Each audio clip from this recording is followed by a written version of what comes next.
Metabolism TV में आपका स्वागत है। आपके मेटाबॉलिज्म और स्वास्थ्य के बारे में सही जानकारी का स्रोत। मैमोग्राफी के बारे में क्या? मैं फ्रैंक सुआरेज हूं, मोटापा और मेटाबॉलिज्म का विशेषज्ञ हूं। कई लोग मेटाबॉलिज्म टीवी पर हमसे मैमोग्राफी के खतरों, सुविधाओं और इस विषय पर हमारी जानकारी के बारे में पूछ रहे हैं। वे जानना चाहते हैं कि मैमोग्राफी कितनी सुरक्षित है, इसके क्या फायदे और नुकसान हैं।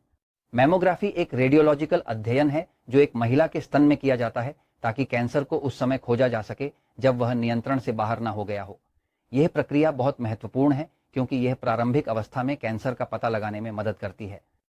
मैं आपसे वह जानकारी साझा करना चाहता हूं जो मैंने मैमोग्राफी के विषय पर शोध करते समय पाई है, खासकर उन अध्ययनों को देखते हुए जो सर्वश्रेष्ठ विश्वविद्यालयों में किए गए हैं, ताकि यह बताया जा सके कि मैमोग्राफी कितनी सुविधाजनक या कितनी खतरनाक हो सकती है जो वास्तव में विकिरण का उपयोग करती है।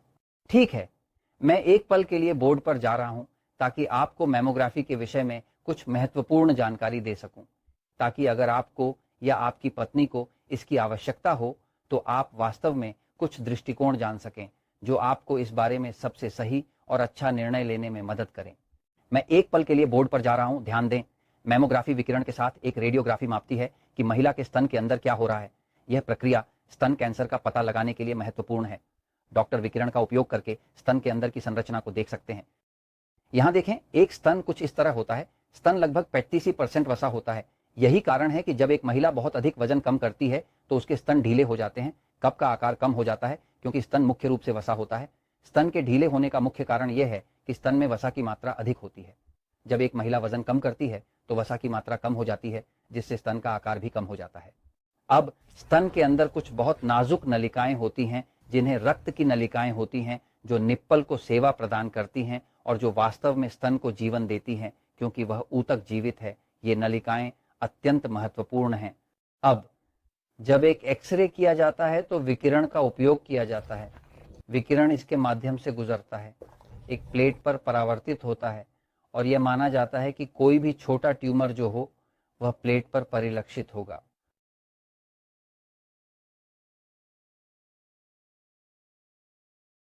लेकिन मैं अध्ययन देख रहा था और मूल रूप से हम जानते हैं कि विकिरण, जैसे कि कैंसर के मान्यता प्राप्त कारणों में से एक है,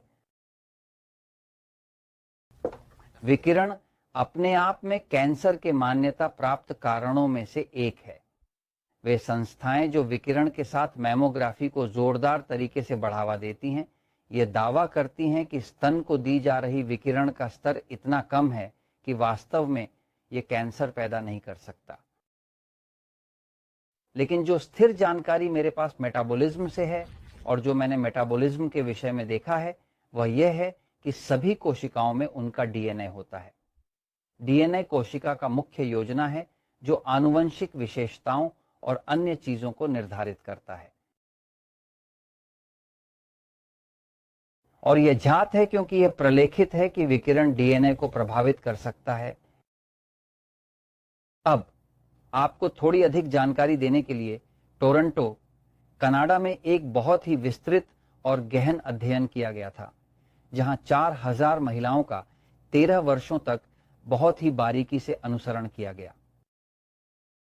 उन 4000 महिलाओं का अध्ययन टोरंटो विश्वविद्यालय में किया गया था और आप इसे इंटरनेट पर खोज सकते हैं।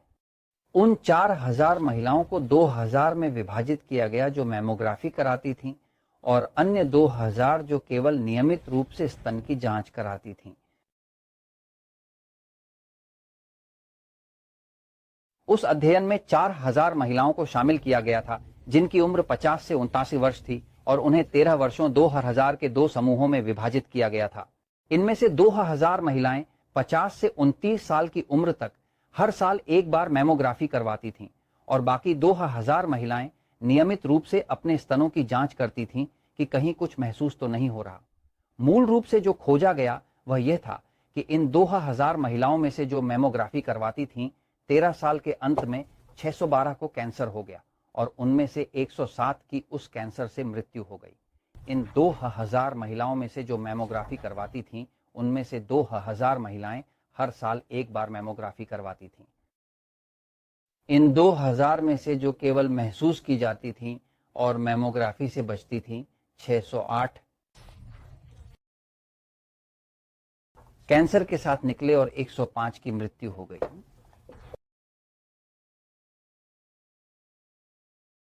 यदि आप इन संख्याओं को देखें तो आपको पता चलेगा कि ये दोनों संख्याएं लगभग समान हैं।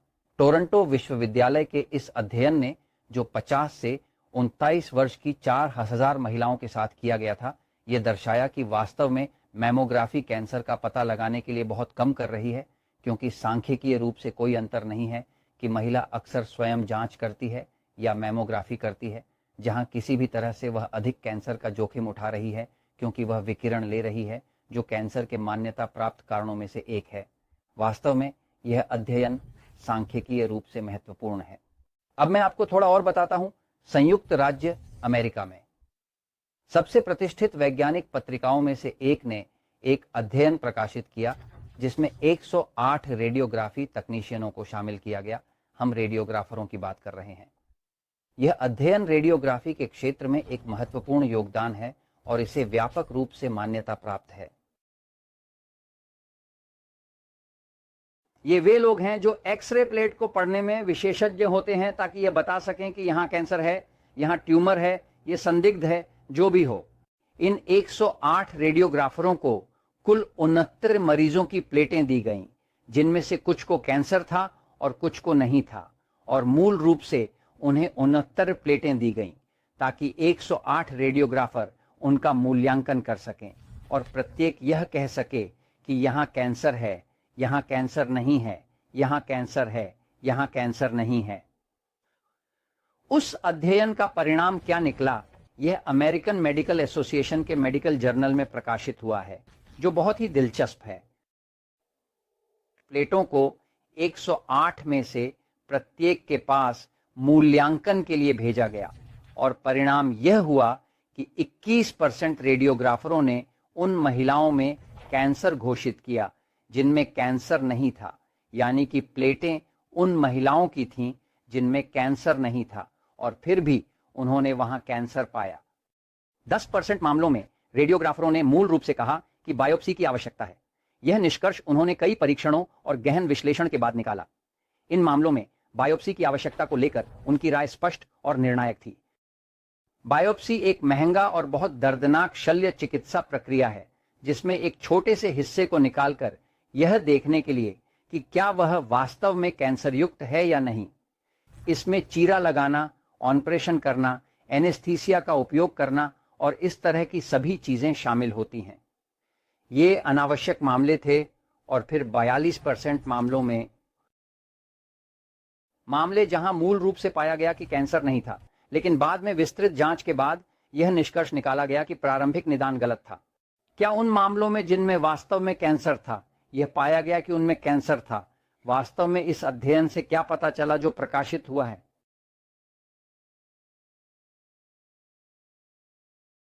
तो जैसा कि हम सभी जानते हैं, ये पता चला कि कम से कम पहचान मूल्यांकन प्रणाली वास्तव में बहुत प्रभावी नहीं है, क्योंकि अब बहुत सारी गलतियां हैं। फिर भी इसे इतना बढ़ावा क्यों दिया जा रहा है? तो आप इसे गणना करें। संयुक्त राज्य अमेरिका पर ध्यान दें। अनुमान है कि वहां लगभग 62 मिलियन 50 साल से अधिक उम्र की महिलाएं, जहां कैंसर सबसे अधिक हमला करता है, स्तन कैंसर लगभग 62 मिलियन। यदि प्रत्येक मैमोग्राफी की कीमत संयुक्त राज्य अमेरिका में लगभग $100 है और 50 वर्ष की आयु के बाद इसे साल में लगभग 5 बार किया जाता है और प्रत्येक बायोप्सी की लागत लगभग $1100 होती है, तो यदि आप गणना करें तो आप देखेंगे कि यह एक विशाल 8 बिलियन का उद्योग बनता है, जो हजारों करोड़ों डॉलर का होता है। यह वह स्थिति है जहां संभवतः इसमें अधिक रुचि हो रही है। मैं आपको सलाह दूंगा, यदि आप रोकथाम लाना चाहते हैं तो आप स्वयं जांच के लिए थोड़ा समय निकालें और निम्नलिखित की जांच करें। एक विज्ञान है जिसे थर्मोग्राफी कहा जाता है, जहां मूल रूप से वे स्तन को मापते हैं और किसी भी ट्यूमर द्वारा उत्पन्न गर्मी को मापते हैं।